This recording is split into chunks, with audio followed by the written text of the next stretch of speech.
അവൾ എടുത്തില്ലെങ്കിൽ മീരയോ ജെനിഫറിനെയോ വിളിക്കാം. അവരും എടുത്തില്ലെങ്കിൽ ഭൂമിക മാഡത്തിനെ വിളിച്ച് പാറുവിന് ഫോൺ കൊടുക്കാൻ പറയാം.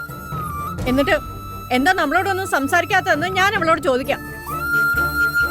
ഇപ്പൊ തന്നെ ഈ വിഷയത്തിൽ ഞാനൊരു തീരുമാനം ഉണ്ടാക്കാം. വേണ്ടമ്മേ, പാറു ചിലപ്പോ മരുന്ന് കഴിച്ചിട്ട് ഉറങ്ങിയായിരിക്കും. അവള് റെസ്റ്റ് എടുക്കട്ടെ.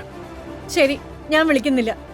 പക്ഷേ നാളെ രാവിലെ തന്നെ നമുക്ക് അവളെ ഹോസ്റ്റലിൽ പോയി കാണണം.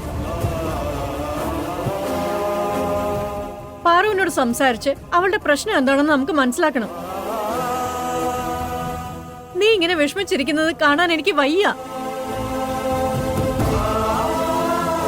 പാറു നിന്നെ ഒരിക്കലും കൈവിടില്ല. നീ പേടിക്കാതിരിക്കേ.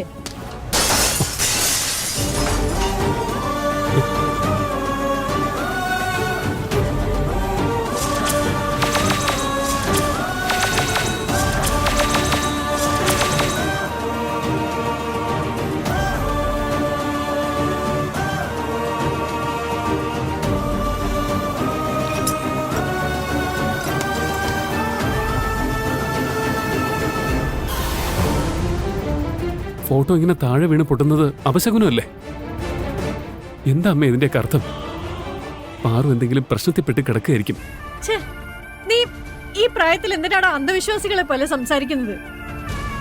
കാറ്റടിച്ചതുകൊണ്ടോ ആണി ലൂസ് ആയതുകൊണ്ടോ ആ ഫോട്ടോ വീണെന്ന് കരുതി നീ ഇങ്ങനെയൊക്കെ ആലോചിച്ച് കൂട്ടേണ്ട ഒരു കാര്യമില്ല. എടാ, നമ്മൾ നല്ലത് ചിന്തിച്ചാൽ നല്ലതേ നടക്കൂ. നമുക്ക് നാളെ രാവിലെ തന്നെ ഇത് ശരിയാക്കാം. നീ ആവശ്യമില്ലാത്ത ഓരോന്നും ചിന്തിക്കണ്ട.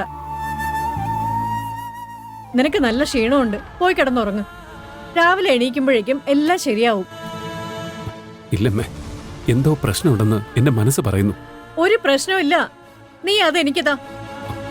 എടാ, ഇതൊക്കെ ഞാൻ വൃത്തിയാക്കിക്കോളാം. നിങ്ങൾ രണ്ടുപേരും പോയി കിടന്നുറങ്ങാൻ നോക്ക്. പോടാ.